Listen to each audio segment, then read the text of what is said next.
एक बार गौतम बुद्ध अपने आश्रम में अपने सभी शिष्यों को शिक्षा दे रहे थे कि दुनिया की सबसे तेज छुरी हमारी जबान है और दुनिया के सबसे खतरनाक हथियार हमारे शब्द है, जो बिना किसी का खून बहाए लोगों को अंदर ही अंदर मार सकते हैं। हमारे शब्द हमारी ताकत हो सकते हैं, लेकिन यह हमारी सबसे बड़ी कमजोरी भी हो सकते हैं। अगर हमें नहीं पता कि कब, कहां और क्या और कितना बोलना है। यदि हम सही समय पर सही इरादे के साथ सही शब्दों का प्रयोग करते हैं, तो यह हमें एक सफल व्यक्ति बनाता है।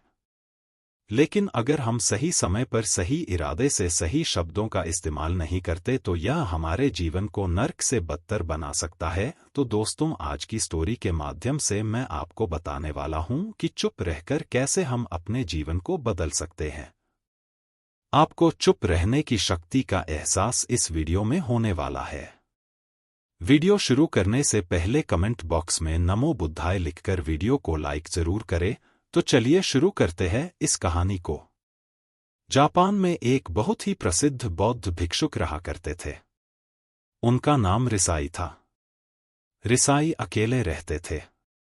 दुनिया के शोर शराबे से दूर जंगल में वो रहते थे और वह बड़े ही ध्यानी और प्रभु भक्त व्यक्ति थे, इसलिए वह पूरे जापान में बहुत अधिक प्रसिद्ध थे। एक दिन एक राजकुमार रिसाई के पास आया और बोला, हे प्रिय भिक्षु, मैं हमेशा थका हुआ, निराश और परेशान महसूस करता हूं। मेरा मन बहुत अशांत रहता है। हालांकि मेरे पास सब कुछ है, दौलत, शोहरत, सुख सुविधाएं जो हर व्यक्ति चाहता है या पाने की इच्छा करता है, लेकिन फिर भी मेरे अंदर इतनी अशांति और चिंता क्यों है? रिसाई ने उसकी बात बहुत ही ध्यानपूर्वक सुनी और कुछ सोचने के बाद कहा, तुम इस प्रश्न का उत्तर जानते हो, बस तुमने कभी इस प्रश्न को हल करने की कोशिश नहीं की है। रिसाई ने आगे कहा, मैं एक रिसर्च करना चाहता हूं, क्या तुम मेरा साथ उसमें दोगे?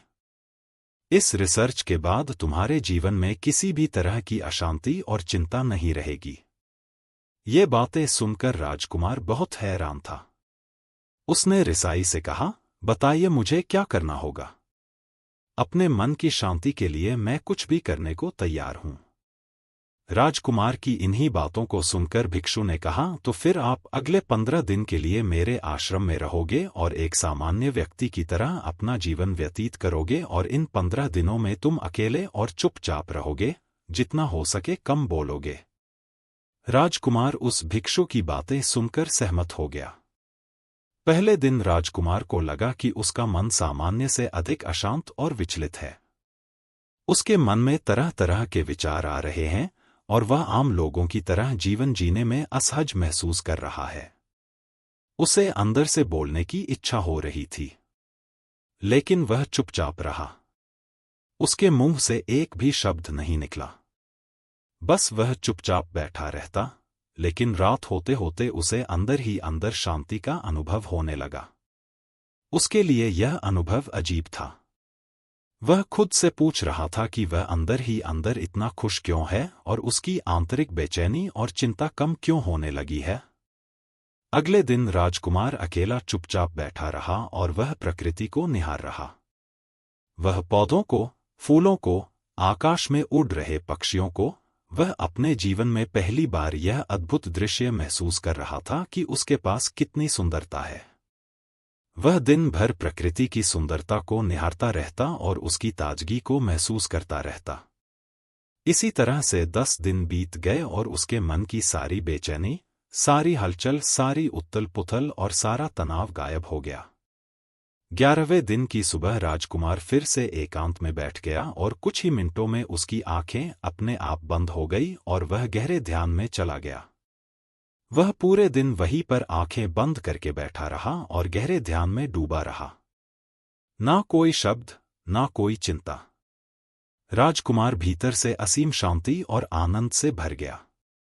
राजकुमार अपने बाकी के 4 दिन इसी तरह गहरे ध्यान में व्यतीत करने के बाद 15 दिन बाद रिसाई के सामने प्रस्तुत हुआ और रिसाई को प्रणाम करके बोला, प्रिय भिक्षु, मुझे उत्तर मिल गया कि मेरे मन में इतनी उथल पुथल और चिंता क्यों थी। मैं जान गया कि मेरा मन इतना अशांत और विचलित क्यों था। रिसाई मुस्कुराते हुए पूछा, बताओ क्या उत्तर मिला तुम्हें? राजकुमार ने कहा, मैं आवश्यकता से अधिक बातें करता था। मैं किसी पर भी अपने शब्द और ऊर्जा व्यर्थ करता था। मैं दिन भर अपने लोगों से फालतू की बातें करता रहता और फिर उन्हीं के बारे में अकेले में सोचता रहता। और ज्यादातर समय नकारात्मक ही सोचता रहता।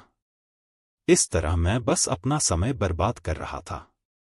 ज्यादा बोलने और नकारात्मक सोचने की वजह से मेरा मन अशांत और बेचैन हो गया था और इसी वजह से मैं किसी भी काम को ठीक से नहीं कर पा रहा था, जिसकी वजह से मैं हर काम में असफल होने लगा और फिर इन्हीं लगातार मिलने वाली असफलताओं की वजह से ही मैं और भी उदास और चिड़चिड़ा हो गया।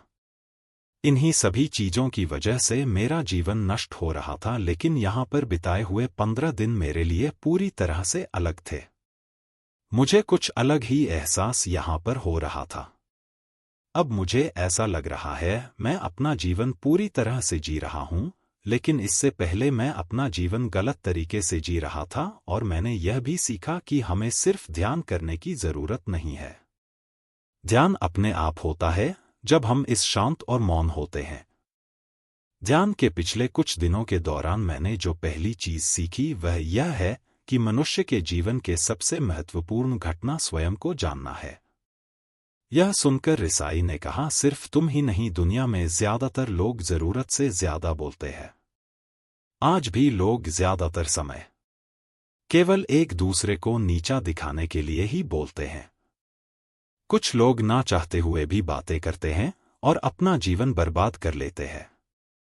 रिसाई ने राजकुमार को चुप रहने का महत्व समझाते हुए कहा, एक बार गौतम बुद्ध से उनके शिष्यों ने पूछा, प्रिय बुद्ध, आप ज्यादातर समय चुप क्यों रहते हैं? बुद्ध ने कहा, क्योंकि चुप रहने से व्यक्ति अंदर से अनंत शांति की गहराइयों में होता हूं। मौन अपने भीतर उतरने की पहली सीढ़ी है। मौन के बिना स्वयं को जानना असंभव है। स्वयं को जानने और समझने का पहला नियम है कि मौन हो जाओ, उतना ही बोलो जितना अत्यंत आवश्यक हो, बेफिजूल की बातें करना छोड़ दो। इसे भी पढ़े गौतम बुद्धा स्टोरी इन हिंदी, किसी के मन को पढ़ने का रहस्य। तुम अचानक पाओगे कि 90% से भी ज्यादातर लोग व्यर्थ ही ज्यादा बोलकर अपना समय बर्बाद कर रहे हैं।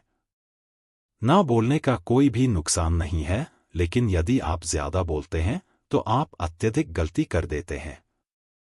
अगर व्यक्ति कम बोलना शुरू कर दे दो, दुनिया की 90% मुसीबतें कम हो जाएगी, झगड़े फसाद कम हो जाएंगे, उपद्रव कम हो जाएंगे, अदालतें कम हो जाएगी। अगर लोग थोड़ा चुप रहना सीख लिए, संसार की बहुत सारी समस्याएं हैं, बहुत सारा उपद्रव सिर्फ बोलने से पैदा होते हैं। सारी बात मौन सीखने की है। जब तुम नहीं बोलते तब तुम एकांत में अकेले हो गए। भरे बाजार में भीड़ में खड़े हो नहीं बोलते। हिमालय के शिखर में पहुंच गए। जिसने मौन की कला जान ली वो भीड़ में भी अकेले होने की कला जान लेता है। वो अपने भीतर ही डुबकी लगाने लगता है। एकांत में तो आदमी स्वर्ग में है, दूसरे की उपस्थिति ही बेचैनी पैदा करती है। पहले तुम्हें चुप रहने की शक्ति को धारण करना होगा। इससे तुम अधिकतर ऊर्जा को बचा लोगे और फिर इस स्थिति में पहुंच जाओगे कि तुम कम बोलने लगोगे।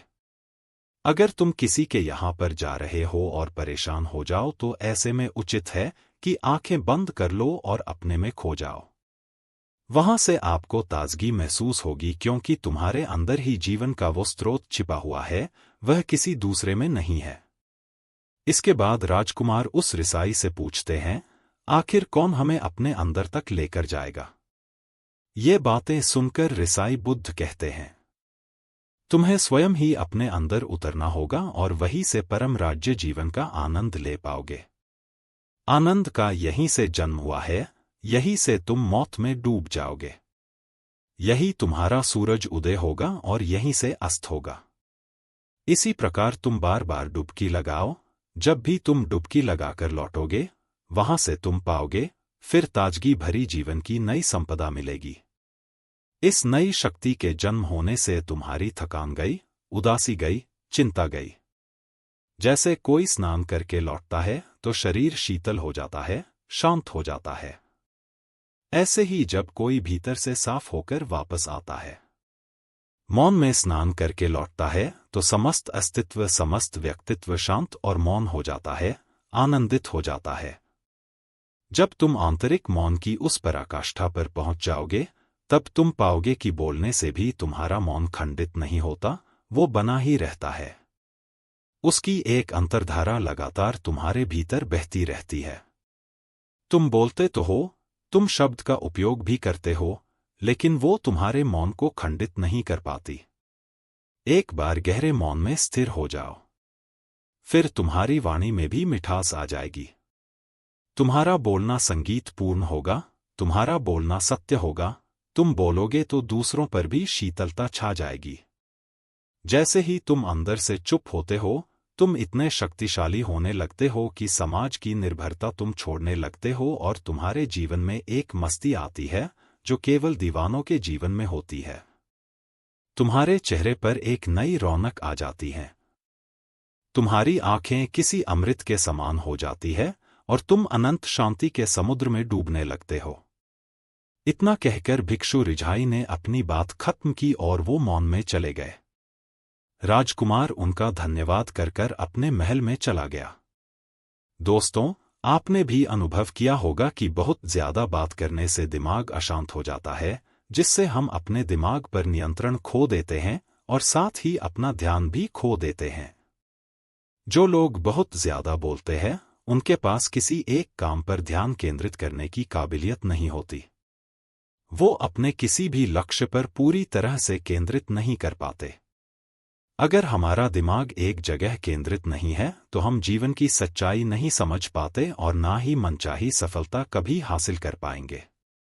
इसके अलावा भी आपने देखा होगा कि जो लोग अधिक बोलते हैं, वो अक्सर लोगों के बीच हंसी का पात्र बन जाते हैं, और जो लोग कम बोलते हैं और अपनी बात पर कायम रहते हैं, उन्हें लोगों से सम्मान मिलता है। लोग उनकी बातों को सुनते हैं और उन पर भरोसा भी करते हैं। जो लोग जरूरत से अधिक बोलते हैं और अपने विचारों के बारे में पक्के नहीं होते, उनका दिमाग स्थिर और विचलित रहता है, शोर से भरा रहता है, और एक अशांत दिमाग वाला व्यक्ति जीवन में किसी भी चीज में सफल नहीं हो पाता, क्योंकि वह किसी भी काम में फोकस नहीं कर पाता।